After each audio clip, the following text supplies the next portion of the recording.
నమస్తే, welcome to power 9 media. నేను బ్రహ్మనాయుడు. మహాన్యూస్ ఎండి మారెళ్ళ వంశీకృష్ణపై జనసేన నేతలు రాష్ట్ర వ్యాప్తంగా అనేక పోలీస్ స్టేషన్లో ఫిర్యాదులు చేస్తూ ఉన్నారు.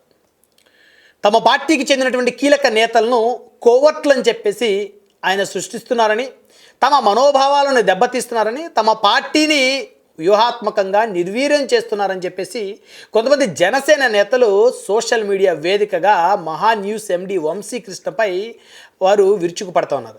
అయితే ప్రస్తుతం మనతోటి ఫోన్ లైన్లో అందుబాటులో ఉన్నారు ఆలవిల్లి రానా, కాకినాడ సిటీ జనసేన పార్టీ ప్రధాన కార్యదర్శి ఉన్నారు. వారితో మాట్లాడే ప్రయత్నం చేద్దాం. నమస్తే అండి ఆలవిల్లి రానా గారు. నమస్తే సార్. నమస్తే. గుడ్ ఆఫ్టర్నూన్ అండి. Good afternoon. ఆలవిల్లి రానా గారు, ఏం జరుగుతోంది? మీరు కాకినాడలో మహాన్యూస్ ఎండి వంశీపై మీరు ఎందుకు ఫిర్యాదు చేశారు? యాక్చువల్గా మొన్న ఆయన న్యూస్ ఛానల్లో కొన్ని ప్రసారాలు చేశారండి.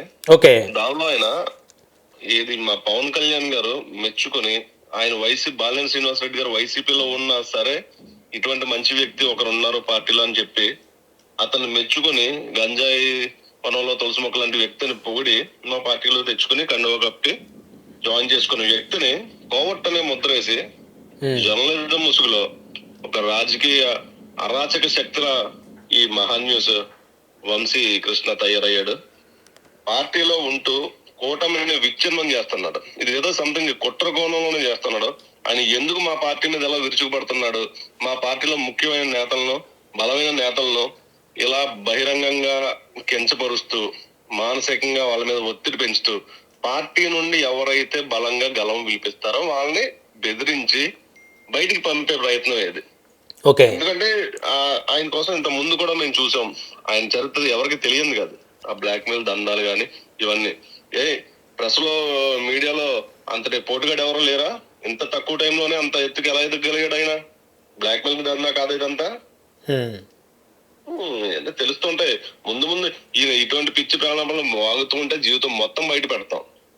ఆయన ఏదో ఎలాగో జనసేనకి ప్రెస్ లేదు, టీవీ లేదు, నేను చెప్పిందే వేదం అనుకుని ఏదో వాగుతున్నట్టున్నాడు. ఇది కనుక ఆయన కంటిన్యూ చేసుకుంటూ పోతే ఈ ఇతర మీడియా కంటే బలమైన మీడియా మాకు సోషల్ మీడియా ఉంది. కళ్యాణ్ గారు పదే పదే చెప్తూనే ఉన్నారు, సోషల్ మీడియా కంటే ఇదే మన మీడియా అని. దానిలోనే బుద్ధి చెప్తాం. ఆయన తగ్గకపోతే ఏ విధంగా ఆయన నోటి దురుసును తగ్గించాలో మాకు ఖచ్చితంగా తెలుసు. అంటే మీరు ఎక్కడ ఫిర్యాదు చేశారు ప్రస్తుతానికి? కాకినాడ 3వ పట్టణం పోలీస్ స్టేషన్ లో సిఐ గారికి అందజేయడం జరిగింది. కూడా ఈ 15 ఆగస్టు పనుల మీద ఉన్నారు. కళ్యాణ్ గారు రావటం, ఆయనకి సెక్యూరిటీ ఇవన్నీ డిస్ట్రిక్ట్ పనులు ఉన్నారు. సరే, ఇది మనం ఖచ్చితంగా చూద్దాం. తప్పులు ఎంత పెద్ద స్థాయి ఉన్న వ్యక్తులు చేసినా సరే ఉపేక్షించేది లేదు. మేము ప్రజల కోసం పనిచేయడం కోసమే. ఎవరు మనోబలం ఎవరు దెబ్బతీయాలనుకున్నా సరే ఉపేక్షించేది లేదు. ఖచ్చితంగా దీని మీద చర్యలు తీసుకుంటానని మాట ఇచ్చారు. కాకినాడలోనే కాకుండా గుంటూరు, ఒంగోలు ప్రతి జిల్లాలోనూ కూడా ఆయన మీద కేసులు అయితే నమోదవుతున్నాయి. ఖచ్చితంగా దానికి ఆయన శిక్ష అనుభవించారు అతను చేస్తున్న ఈ వ్యాఖ్యలకి. అంటే వారు కూడా కూటమికి అనుకూలంగానే ఉన్నారు కదా, మీ జనసేనకు అనుకూలంగానే ఉన్నారు కదా రానా గారు? కూటమికి అనుకూలంగా ఉన్న వ్యక్తి అయితే ఇటువంటి వ్యాఖ్యలు ఏమన్నా చేస్తారా? ఇప్పుడు బాలినేని శ్రీనివాస్ రెడ్డి గారు కూటమిలో లేరా?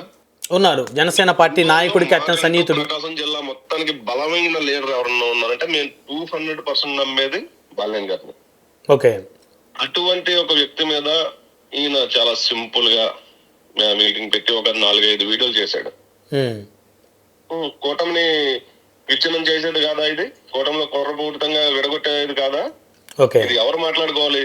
రాజకీయ పార్టీలు విశ్లేషించుకోవాలి, నాయకులు విశ్లేషించుకోవాలి. ఒక ప్రెస్ లో జర్నలిజం అడ్డం పెట్టుకుని ఈయన మాట్లాడడం ఏంటి? కార్యకర్తలు బాధపడిపోతున్నారు బాబోయ్ అని ఈయన బాధపడుతున్నాడు. కార్యకర్తలు బాధపడితే నాయకులు కదా చూసుకుంటారు. మీరు ప్రకారం చేయాల్సింది వార్తలు కదా. మీరే ఒక దాన్ని క్రియేట్ చేసి ఇలా చేయడం ఏంటి? అది ఖచ్చితంగా కావాలని చేస్తారని మాకు అర్థమైంది. మేము 200% మహాన్యూస్ నమ్మం. దానికి కూడా చాలా కారణాలు ఉన్నాయి. ఎందుకంటే ఒకప్పుడు శ్రీరెడ్డి అనే ఆవిడ పవన్ కళ్యాణ్ గారి కోసం వ్యక్తిగతంగా చాలా నీచంగా మాట్లాడేది. ఆవిడ గాని కత్తిమేష్ గాని ఈ స్టూడియోకి పిలిచి వాళ్ళతో వీళ్ళు మీటింగ్లు పెట్టి రచ్చ చేసి పవన్ కళ్యాణ్ కుటుంబాన్ని రోడ్డుకి ఇచ్చి నీచంగా తిట్టించిన వ్యక్తి ఈ వ్యక్తి. ఓకే. అవి మేము ఎప్పుడో బ్యాన్ చేయాలి. మా కళ్యాణ్ గారు అప్పుడే చెప్పారు. ఇటువంటి వ్యక్తులను ఇటువంటి మీడియాలు ఎంకరేజ్ చేయొద్దని. ఉమ్, కానీ మేము కూటమిలో ఉన్నాం కాబట్టి ప్రతిదీ చూసి చూడటం జరుగుతుంది. బట్ స్టిల్ ఇతని మనసులో ఇంకా అక్కస్ పోలేదు కళ్యాణ్ గారి మీద. ఆయన కోసం ఎవరైతే బలంగా నిలబడుతున్నారో వాళ్ళని ఇతను సెంటర్ చేయటం, వాళ్ళు ఎలా పార్టీ నుంచి గెంటాలనుకోవడం, పవర్ ముద్ర వేయటం, ఇది ఈ మధ్య ఫ్యాషన్ అయిపోయింది.